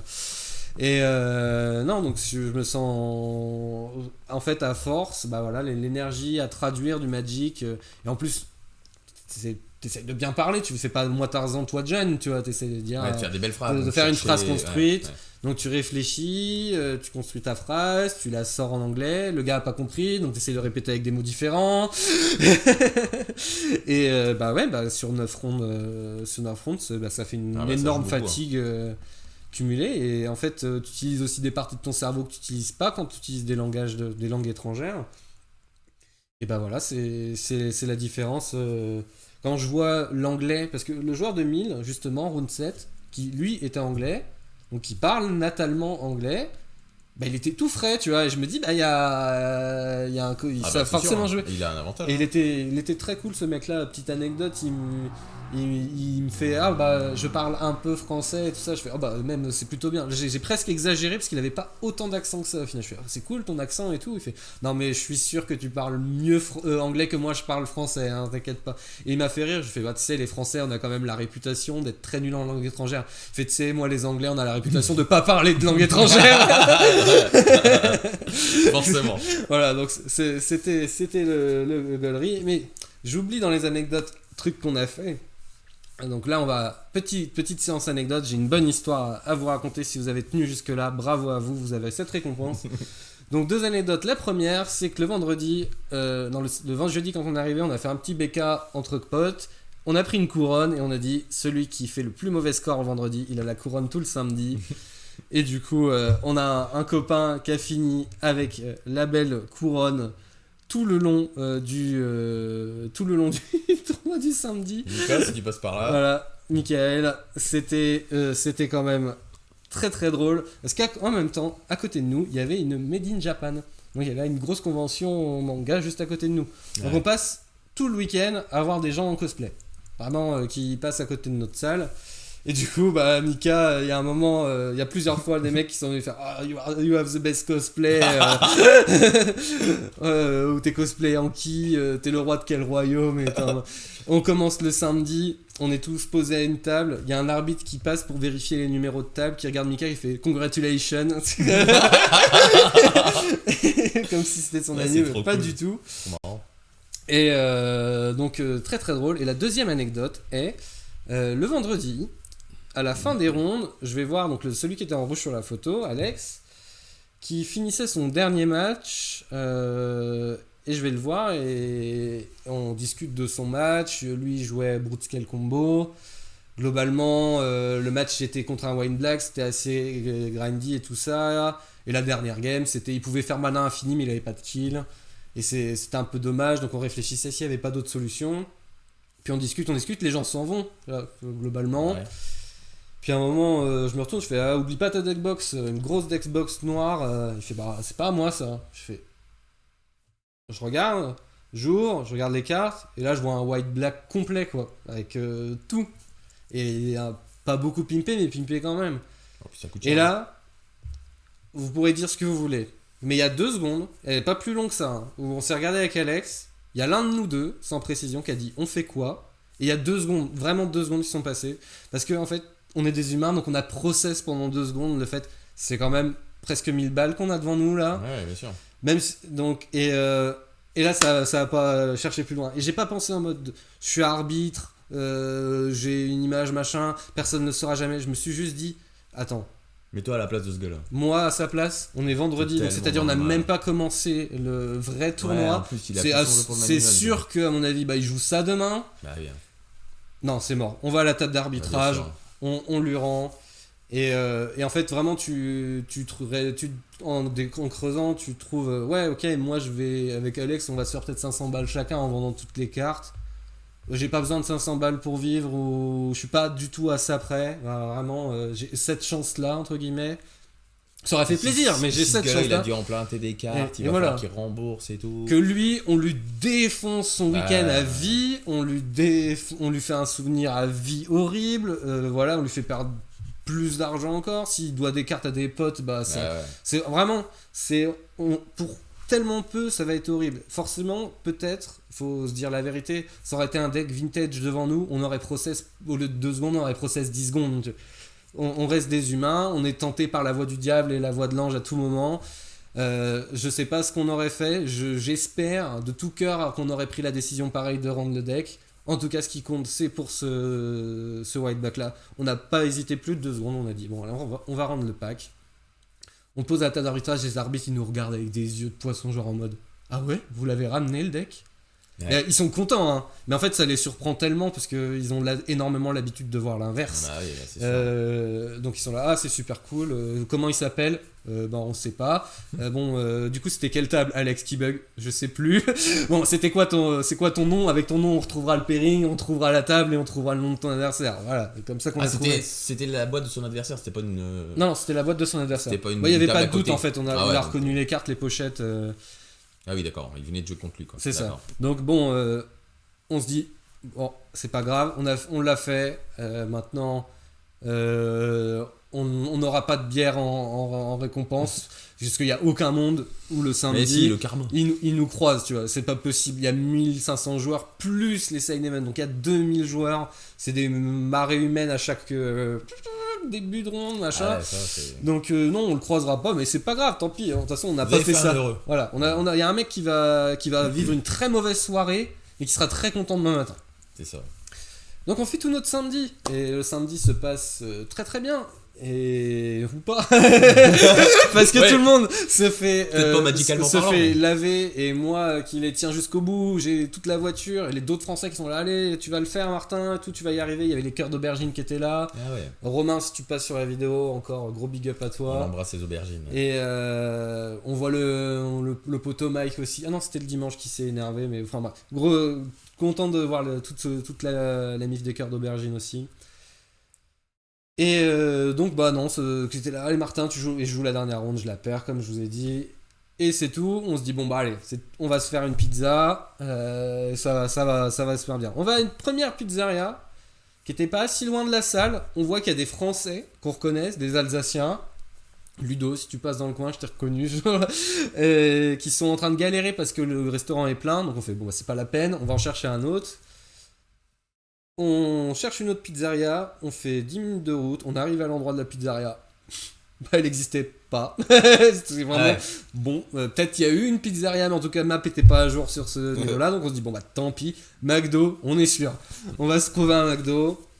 Et en plus, il est planqué, le McDo, il est dans des galeries marchandes. Enfin, faut vraiment rentrer, on cherche, on arrive à tomber dessus. Et c'est un restaurant qui a une disposition un peu bizarre. Il y a vraiment des murs qui vous planquent dans tous les sens. Donc on va se mettre dans un coin. On attend pour manger, on discute, on est loin, mais loin de savoir ce qui va se passer. Et on commence à manger et on voit qu'il y a un mec qui regarde Alex. Et Alex, il a le truc de nous dire « je crois qu'il y a un mec qui m'a reconnu et il doit complètement se tromper. » parce que Alexandre Krupper, qu'il est passé en feature table, c'était à... Prague. À Prague, ouais. Première ronde à Prague. C'est pour ça. Il est connu maintenant. Alexandre Krupper, ça nous reste un peu aussi. Et on se dit, il nous dit ça, donc on fait ok. Et puis on voit que le gars, il le regarde avec insistance et tout. Et vraiment, le mec, il se lève, il vient vers nous. Et Alex, il fait, ah mince, je sais pas ce qu'il va me demander. Et vraiment, il chope, et il fait une grosse galoche. Et non, il fait, est-ce que par hasard tu joues à Magic? On fait ouais, vous en avez la gueule d'être 5 joueurs de Magic aussi. Hein.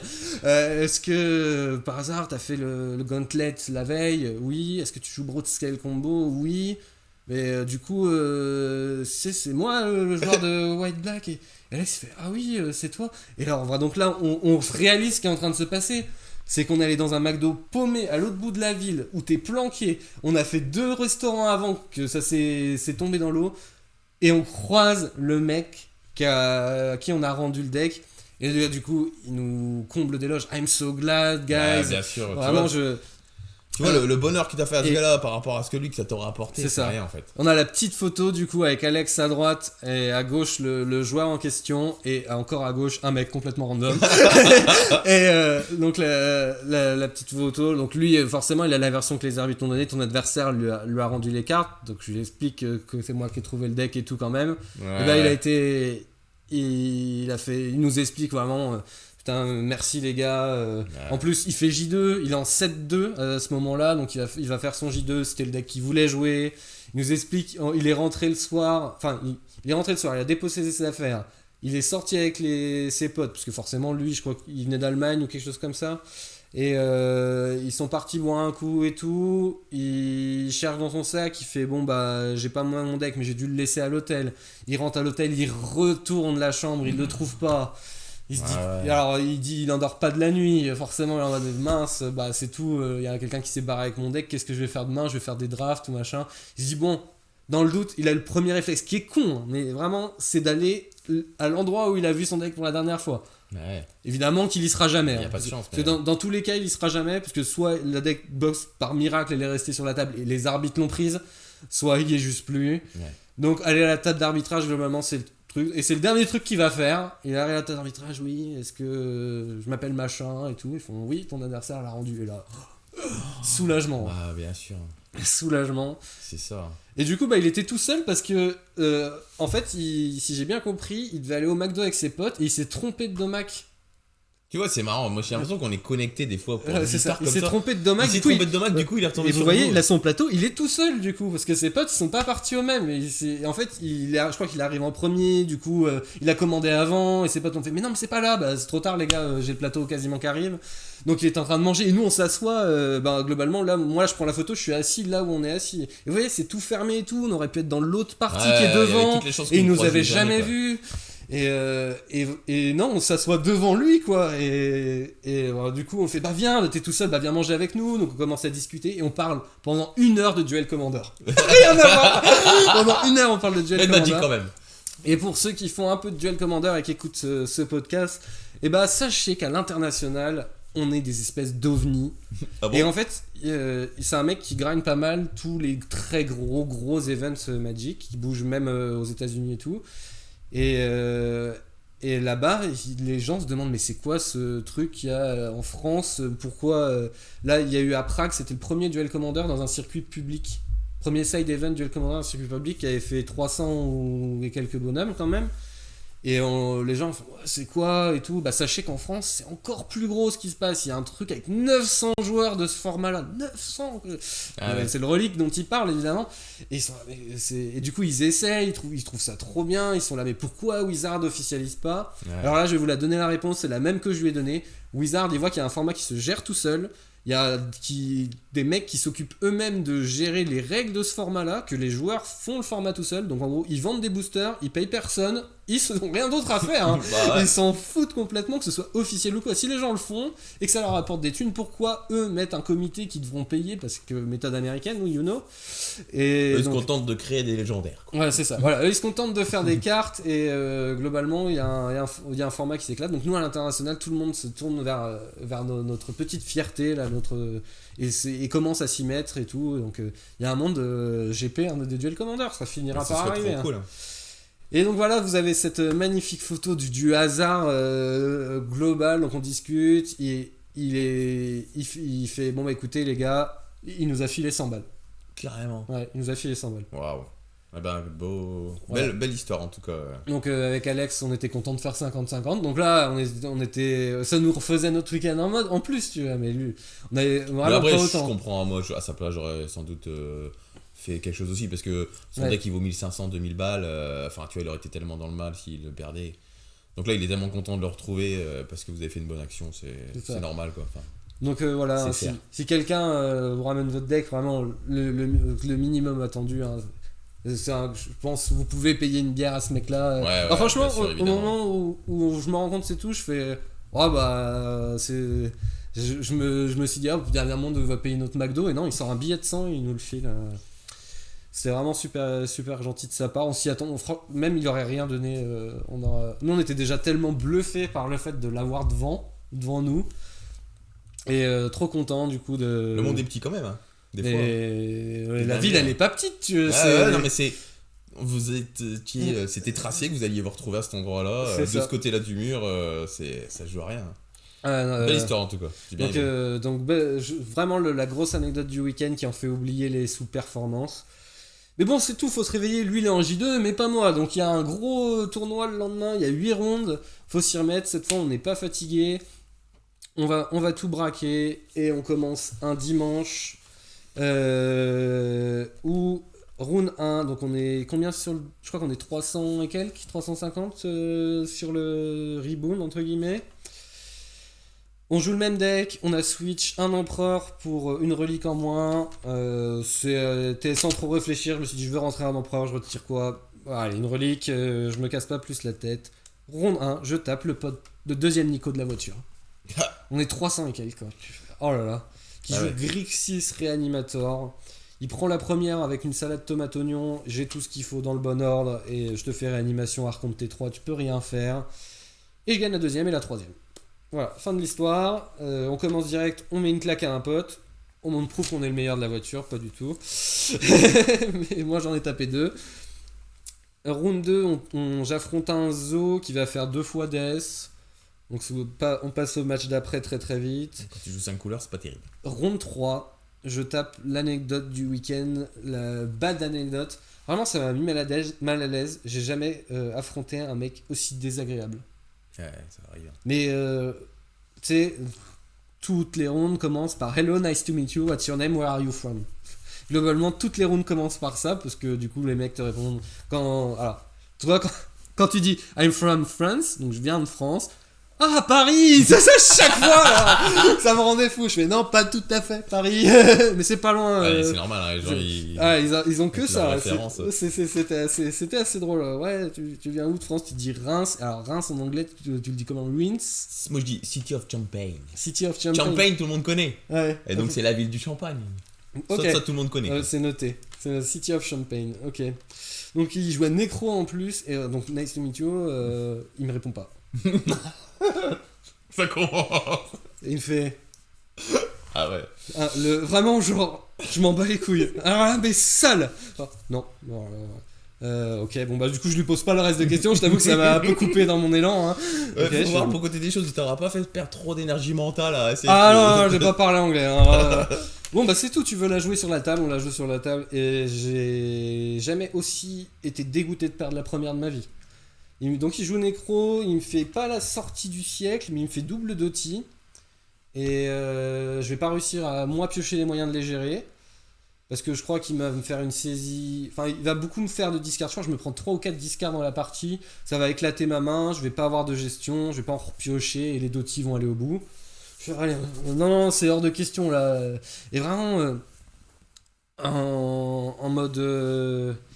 Je ne saurais pas comment l'expliquer, mais t'essayes de parler, de dire Draw, je peux prendre mon tour. Oui, je t'ai dit de prendre ton tour, quoi. Ouais. C'est toujours dans la réflexion qui t'énerve un petit peu. Calme-toi, en fait, c'est bon, on n'est que round 3, il n'y a encore rien qui est joué. La game 1, je finis par l'avoir, je sais qu'elle est un peu grindy, et la game 3, il va rien pouvoir faire. Il va se prendre la spéciale Flicker Sweep dans un de tes landes, là, en mode tiens, c'est complètement foutu. Mais la game 2, elle se joue vraiment si top deck Necro, j'ai perdu. Parce que je suis obligé de me tap out pour continuer de mettre la pression. Et après, du coup, je tape avec consigne up. Et en fait, je sais qu'il pourra jamais. Il pourra jamais. Consigne contre Necro, qu'est-ce que ça fait de spécial? Bah, ça compte son trigger de Necro. Du coup, il va pas piocher. En fait, c'est pas la meilleure solution du monde. Parce que globalement, s'il a 15 points de vie et qu'il te pose Necro. Et du coup, tu fais fin de tour, trigger Necro, tu consignes dedans, t'allais se faire une espèce de tour sup. D'accord. Mais s'il est toujours à 15 points de vie au tour d'après, tu reprends la même chose. Ouais. Sauf que là, il est à 12, s'il pose Necro dans le setup qui était arrivé, consigne dedans, je te tape pour 7, t'es à 5, ton Necro il est nul quoi. Et tu pioches plus. Et en fait, bah voilà. Donc ça fait une espèce de time walk effect. C'est ça. Et en fait, ça marche très très bien. Et on m'avait dit contre le deck là, tu rentres les consignes et c'est tout. Je fais non, tu rentres Damping aussi. Et ça éclate le deck. Pourquoi? Parce qu'il. Il joue Necro. Il pioche 15. Il peut pas, ouais. Bah vas-y, je te laisse regarder pitcher tes... Bah non, tu peux pas payer un mana en fait. Et du coup, ça va forcément le décurver. Et toi, pendant qu'il se décurve, tu le tapes dessus. L'idée, c'est qu'il pioche plein et qu'il peut pitcher plein de cartes. Donc C'est jouer ça. plein de spells dans le tour et voilà. Faire un espèce de micro-storm durant sa fin de tour pour faire des soul Abuser spikes, gagner 4 points de vie et tout ça. Abuser du fait qu'il ait plein de cartes. Mais là, du coup, bah, tu joues Nécro, bah, ton prochain spell il coûte au moins 1. Et en fait, du coup, ton Nécro, t'es obligé de le poser pot de cartes, mais tu peux faire qu'un seul soul spike. Et donc, moi, en attendant, je lui bourre le fesse avec mon Félia. Et à la 3, il y a même un Overlord, donc ça va vite. Et est-ce que c'était contre lui je me souviens que tu nous avais parlé de. En fait, le truc trop bien quand tu joues 4 Ramos et qu'en face il y a un Doty. C'était contre lui ? Oui, c'est contre lui. C'est contre lui, c'est à la game 2, ça. À un moment, j'ai un Ketramos que j'arrive pas à avoir up parce que j'ai pas touché de relique. Et mon adversaire, il fait Doty. Et ma main pleine de land, elle vient de se transformer en un truc trop bien, c'est que je fais fetch, trigger, je pioche. et alors là, tu commences à partir vite devant. Hein. Et donc, au bout d'un moment, mon Ketramos, il tape à 4 quand son Doty tape à 3, donc je gagne la course tous les jours. D'accord. Et mais vraiment, du coup, le moindre truc que je joue est exilé. Donc, moins de permanent, donc ça me fait piocher. Mais alors, les fetch, je pioche, c'était très agréable à vivre.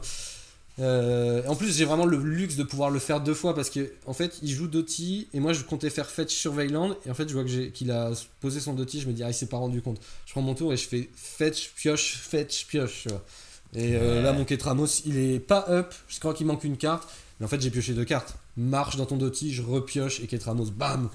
Voilà, donc c'est. Donc on voit que t'étais encore bien frais là. Ronde 3, t'as pensé au fait qu'il fallait pas fetch tout de suite. T'as vu tout de suite l'interaction. Déjà non, mais j'ai pas parlé anglais. Ah mais c'est ça. Voilà. Si jamais tous tes adversaires, tu prends le temps de dire bonjour, tu viens, d'où machin, vous discutez en plus, donc ça vous prend beaucoup d'énergie entre les phases de play.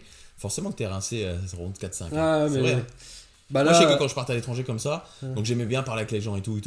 Mais plus quand j'étais dans les choux, tu vois. Mais par contre, quand je sentais que j'étais pas trop mal dans le tournoi et qu'il y a un mec, voilà, je dis si tu veux bien, on discutera plus à la fin. Ou je m'efforçais de pas être trop expressif, trop machin, parce que je sais que ça me demande trop d'énergie, quoi.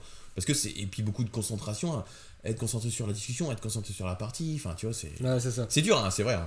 Quand on n'a pas trop l'habitude, ça prend beaucoup de ressources. Hein. Puis bon aussi c'est pas le genre de tournoi où les mecs te laissent revenir sur tes plays, hein, donc t'as intérêt d'être bien concentré. C'est quand même des gros buy-in, il y a des belles choses à gagner. Ça dépend de la ronde que t'es, quoi. Mais il avait pas l'air d'être le type de genre de joueur. Ah là, non mais lui j'étais trop content qu'il perde 2-1, puis il était trop vénère. Oh, putain j'ai la première. Mais il disait rien. On les bourrés ceux-là. Il disait rien et je me suis dit c'est qu'il parle pas très bien anglais, et puis 2 secondes après il y a son pote et il commençait à lui parler anglais, donc non, c'était vraiment il devait pas aimer ma gueule, il aime pas mes vidéos, ça doit être ça. Ça doit être ça. Et round 4, je tape un U-Black et là je tombe contre le nice guy. Le mec, je fais un surveillant, je suis là en mode vas-y, je vais laisser au-dessus, je commence un étage, je fais attends, je sais pas, il me fait ok, pas de problème, de toute façon il y a rien eu. Mais vraiment, le mec il m'aurait laissé revenir sur tous les plays du monde, il m'a mis une fessée. Ouais, mais tu vois, il m'a mis 2 Z, j'ai rien pu faire. De perdre contre des joueurs sympas comme ça. Vraiment, la game 1, il a tous il est contre dans le bon ordre. Donc je commence enfin à piocher les cartes avec Ketramos, il fait double Bowmaster. Enfin, ah ouais, en plus il jouait des Bowmasters. C'est vraiment, je suis défoncé à la game 1 et la game 2. J'ai une saisie, je me dis, elle va être trop forte, ça va forcément empaler sa main. Il a 2 mana up, 2 counterspell, une subtilité. Ouais, et Martin, tu t'envoles. je pourrais avoir aucun tour impactant. Du coup, lui, Ventap, il va être vraiment bien. Donc, je me fais éclater. Je suis bon. Et bleu-noir, ça a pas l'air très simple en vrai comme match-up. Je sais pas. Non, c'est pas si facile.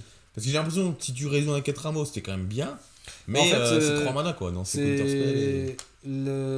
C'est si t'arrives à résoudre Félia et qu'elle fait une fois de la value. En fait, c'est dès qu'il va arrêter de te tenir en laisse, t'as gagné, mais de manière exponentielle. Mais il a énormément d'armes pour t'empêcher de développer.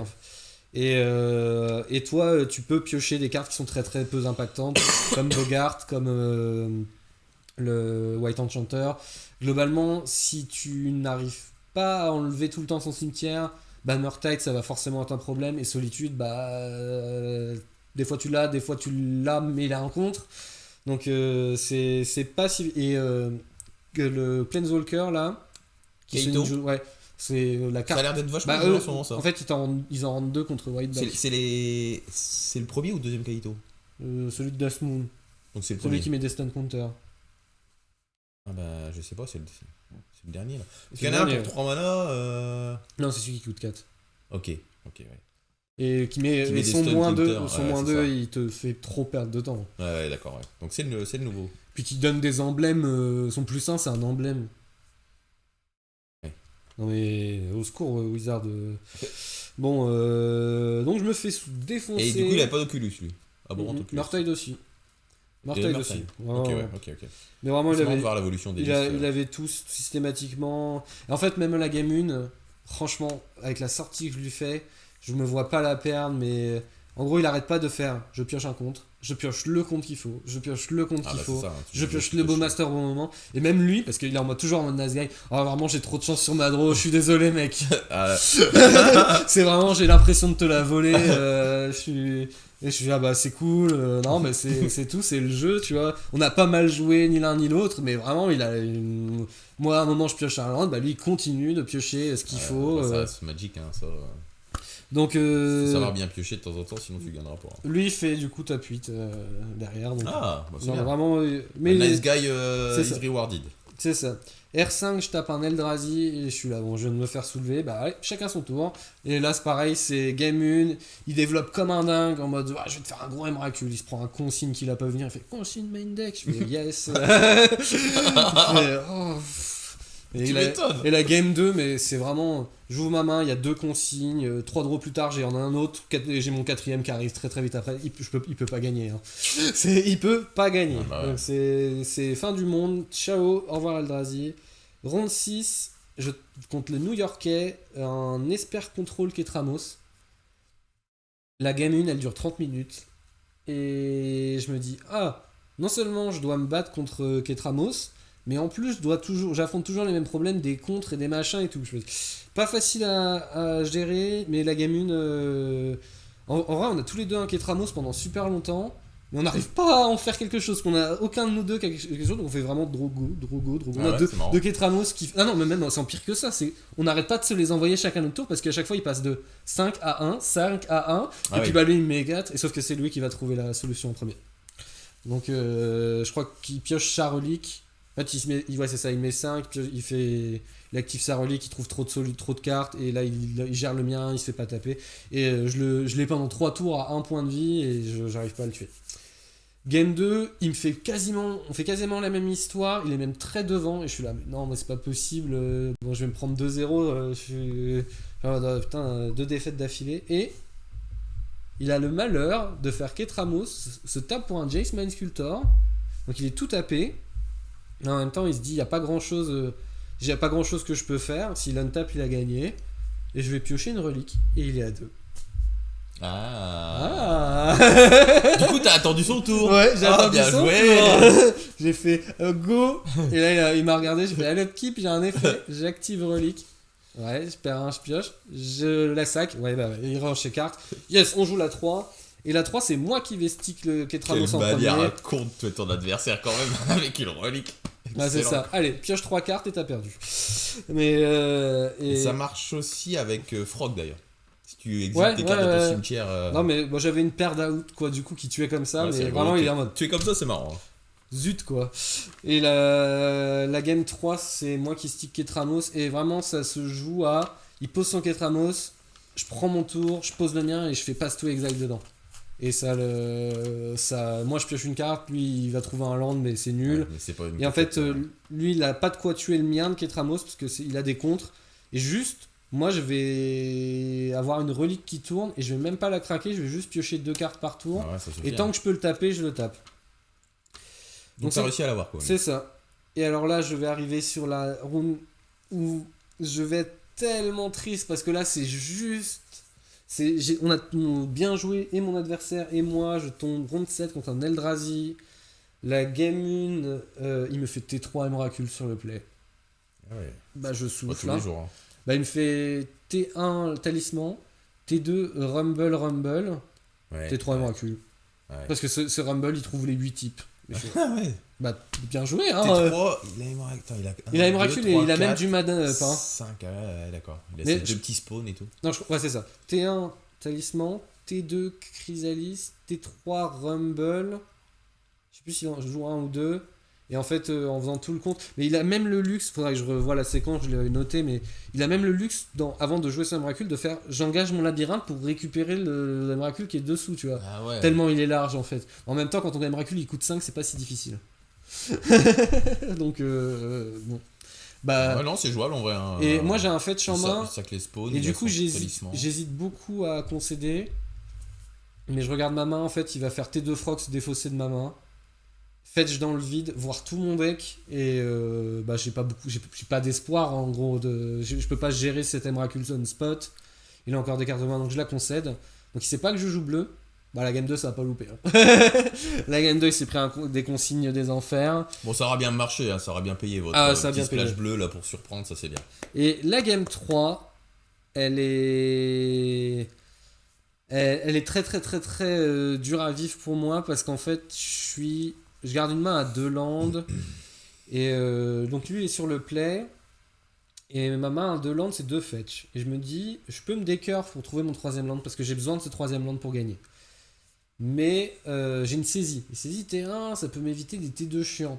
Et en fait, je vais faire une erreur théorique. Parce que lui, il va faire T1 land fetch pass. Donc en gros, ça veut dire qu'il n'a pas, quoi qu'il arrive, de play impactant au T2. C'est pas possible. Parce que même s'il fait labyrinthe, il a 3 mana. Ah oui, d'accord. Donc il a pas tous les T4 horribles que j'ai envie d'affronter, c'est-à-dire Chrysalis, Karn, machin. Donc j'ai pas besoin de faire cette saisie en mode urgence, je t'enlève ton T4. Parce que les trucs impactants, c'est à partir de 4 mana quoi. Karn, et puis les trucs. Voilà, même s'il me fait Torpor Orb, dans l'histoire dans les tests, dans les séries, dans les matchs que j'ai pu faire, Torpor Orb c'est pas très impactant. Il y a des setups qui est chiant globalement, mais tu peux, il y a tellement de mecs qui m'ont fait Torpor Orb et je fais Overlord. Ah bah oui, c'est un enchantement. Ah oui, ça, c'est toi qui me l'as appris, ceux qui savaient pas. Ouais. En fait, Torpor Orb, ça contre les capacités des créatures. Ouais. Et Overlord, ça arrive en enchantement. L'impending, c'est une capacité d'un enchantement. Donc, il arrive en jeu en tant qu'enchantement, donc il est pas concerné par la Torpor Orb. Vous faites quand même le trigger, et ça c'est quand même bien. Donc après, vous faites Félia, votre bidule revient. Oh mince, pas de trigger. Oh. Allez, à mon tour, j'attaque, c'est bon, c'est réglé. Mais non, c'est. Donc. J'aurais dû me décarver pour aider à trouver mon 3ème land sur un surveil, mais je fais saisie et sa main elle est nulle. Et je suis là, mais non, sa main c'est Dismember et EE. Et donc en fait, je m'en fiche de cette EE parce que globalement il sert à se battre contre Félia et Empereur, mais c'est tellement lourd pour lui que ça me fait pas peur. Donc je me dis Dismember, comme ça mon Ketramos il est safe. Mais en fait, j'ai le temps du coup. Donc, mais ça, j'aurais pu de toute façon faire T2 saisie. Et du coup, faire un. Parce que ma main, c'est Ketramos relique, tu vois, à côté. Donc, faire T2 saisie. Avoir trouvé, grâce à mon Surveillant, probablement mon 3ème land. Du coup, assurer le 3ème land Ketramos. Et avoir fait T2 saisie plus relique. Et donc, dès le tour 3, tu pioches avec la Ketramos. C'est ça. Bien, ouais. Et du coup, moi, je vais rater 2 land drop. Et je vais rester bloqué à 2 lands. Alors j'ai un Emperor Bones qui fait des trucs. Je me dis, allez, j'ai juste à poser j'ai même ma relique qui est posée, j'ai juste à poser ce Ketramos. Si je ne tape avec, je vais piocher 4 cartes, je vais toucher un consigne, il est foutu. Et donc j'attends 2 tours, j'arrive dans un setup où il a juste Chrysalis, il a plus de cartes en main, mais sa Chrysalis, elle est létale, elle est 6-7, quelque chose comme ça. Moi j'ai juste un empereur qui va trash block. Et c'est tout ce que je lui demande. Et à mon tour, parce que j'ai enfin trouvé mon 3ème land, je vais untap avec mon Ketramos et tout. Mais voilà, je vais attendre 2 tours avant d'avoir ce 3ème land. Si je l'ai 2 tours plus tôt, il n'y a pas de match. Et je me dis, lui, il pioche un land, il a perdu. Il pioche Emrakul dans ce spot-là, il n'y a pas de carte au cimetière, il ne peut pas le jouer, il a perdu. Il pioche un autre Chrysalis, ça suffit pas. Il pioche un Worldbreaker, ça fera rien. Mais je me dis, il a la moitié de son deck qui fait rien, l'autre moitié qui me tue, et il pioche la pire carte possible, commandement de Kozilek. Ouais. Et il se dit, et là il fait gros cerveau parce que j'ai quand même beaucoup de cartes en main. Il se dit, si j'ai solitude, on va éviter de faire commandement de Kozilek dans mon bidule et j'ai rien accompli. Donc il préfère attaquer, m'obliger à trash block, et en fait là il fait un commandement de Kozilek avec Seagull 12. Je peux te dire que son top deck il est trié sur 3 générations. Donc, grosse chrysalide. Du coup, il y a une chrysalide qui est potentiellement énorme. Il me fait dévoreur dans j'exile Ketramos, donc moi j'ai plus rien. Il a le board, il a que des top decks d'affilée. Ah bah, Kozilek, c'est trop fort hein, cette carte. Et là, je suis en mode bon, bah voilà, j'ai perdu sur ce double Mistland drop. Et là, sur le top deck, donc vraiment, j'ai la double sensation de malchance. Tu vois, c'est pas juste le top deck, c'est pas juste la death, c'est vraiment les deux qui se sont réunis pour que je perde de cette partie. Et lui, derrière, il est en mode bon, bah j'ai une défaite, je fais draw à la prochaine et je fais top 8. Et moi, je suis en mode, bon, bah, je dois jouer la dernière pour accrocher le top 16. Très écœuré par la malchance, mais pas sur sur le reste. Le gars était cool, enfin, tout va bien. Et j'affronte un Boros. Et la game 1, je sais pas ce qui m'arrive, mais en gros, il me fait. Je suis sur le play en plus, j'ai vraiment cette chance-là. Il me fait T1. Moi, je fais T1 rien, il fait T1 chat, le Oslo. Et je sais pas pourquoi, je le laisse pendant son tour m'attaquer avant de l'exiler avec une marche. Donc le drainer un point de vie. Et en fait, je me dis, bah comme ça, j'ai ma marche au cas où il fait autre chose d'impactant et tout. Mais qu'est-ce que tu veux qu'il fasse, Martin ? Soit il pose à Gianni et globalement, c'est pas grave, tu peux deal avec. Soit il pose Gonverland Globin et c'est pas grave, si tu peux deal avec plus tard, juste tu laisses pas le chat connecté parce que même si je l'exile main phase, s'il me joue un deuxième Oslo, je l'ai juste dans l'os quoi. La game, 8-10 tours plus tard, se jouera au PV près. Encore plus tôt, j'ai une. Ouais, c'est cette game là ? Non, c'est pas cette game là. Et je me dis, bon bah c'est tout. Zut quoi, enfin vraiment, la game elle se joue à j'ai un 4 homos qui tourne et je pioche que des landes, enfin vraiment beaucoup de vent, et lui il arrive juste à gagner un peu de points de vie tous les tours, et il a un autre Oslo qui tourne et qui me fait une quantité affreuse de tokens. Et je me dis zut, au bout d'un moment bah il va réussir à passer mon board, et en fait il fait Matisse Fort Blocker, il attaque avec toi à un moment, il se dit j'ai large létal, et moi il sait que j'ai une solitude donc je la hardcast. Et je réfléchis et je passe 5-6 minutes à faire tous les setups possibles. Et à un moment, je fais ça fait quoi si j'exile mon Ketramos ? Et là, je vois qu'il blémit. Parce qu'en fait, il n'a pas du tout pris en compte le fait que je pouvais manger soit mon Ketramos, soit mon Overlord. Et gagner plus de points de vie encore que si je retirais juste un attaquant. Et du coup, là, on fait les maths. Je suis à 13. Et en mangeant mon Ketramos, il me met 13 tout pile. Et avec l'Overlord du coup ? Avec l'Overlord, le problème c'est qu'en fait, du coup je me retrouve dans une séquence un peu bizarre. C'est que si je fais Solitude qui mange Overlord, je gagne 5, mais mon Overlord peut pas bloquer.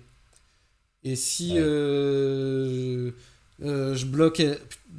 en fait, en me mettant le fil, il y a peut-être un monde où du coup j'ai give up en me rendant compte que je peux pas et bloquer avec Solitude et manger Overlord, bloquer avec Overlord et le manger, tu vois, il y a un moment où ça va pêcher parce que j'ai besoin que cette solitude elle bloque parce que ça fait 3 points de vie, là, ça fait plus que 3 points de vie en plus, et peut-être ça pouvait, ah non, ça passait pas au PV près encore parce que du coup même en gagnant 2 de plus, du coup il avait une bête avec 2 de force qui connectait et j'avais pas les dégâts, mais en mangeant mon Ketramos qui est engagé, j'avais tout pile il mettait tout pile mon nombre de points de vie. 13, et du coup, cette histoire de chat au tout début de la partie qui a drainé 1, ça veut dire que lui il aurait eu 1 PV de moins, j'aurais eu 1 PV de plus, et il a eu 3 tours dans la partie où il était à 1 aussi. Tu vois, c'est bien ce que tu fais, c'est que quand tu perds, à la fin tu te refais le match de qu'est-ce que j'ai. Enfin, ou la game, hein, qu'est-ce que j'ai mal fait cette game, est-ce qu'il y a eu un truc impactant quand je vois à la fin comment j'ai perdu, est-ce qu'il y a un moment. J'essaie d'identifier à quel moment à quel moment t'as peut-être fait une erreur qui coûte maintenant, et donc là tu l'as dit toi-même, et ça c'est très bien en fait de se rendre compte comme ça, bah tu vas moins facilement faire l'erreur la fois suivante quoi. C'est ça.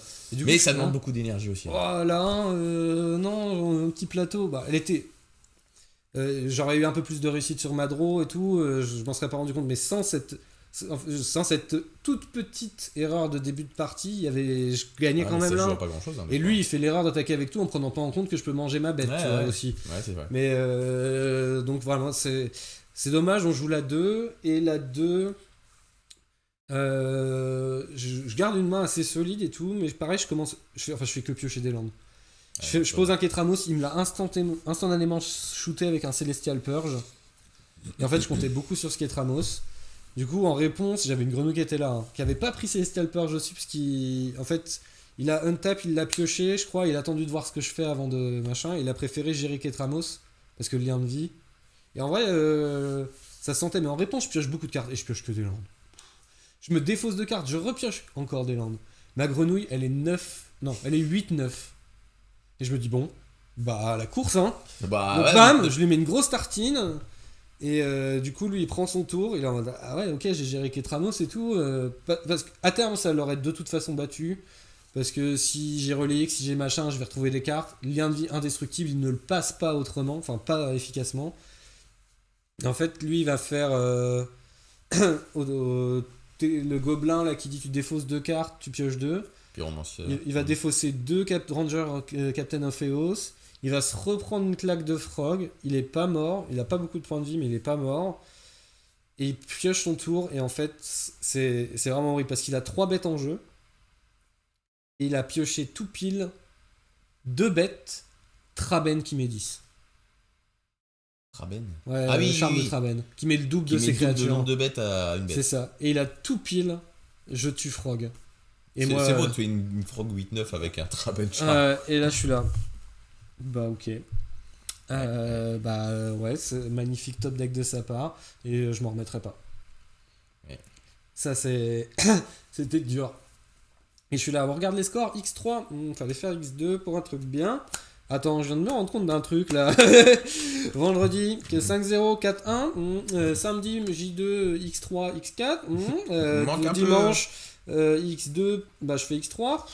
Le week-end, presque. Après, c'est quand même pas mal, hein. C'est quand même un bon week-end en termes de résultats. T'as pas à rougir. Hein.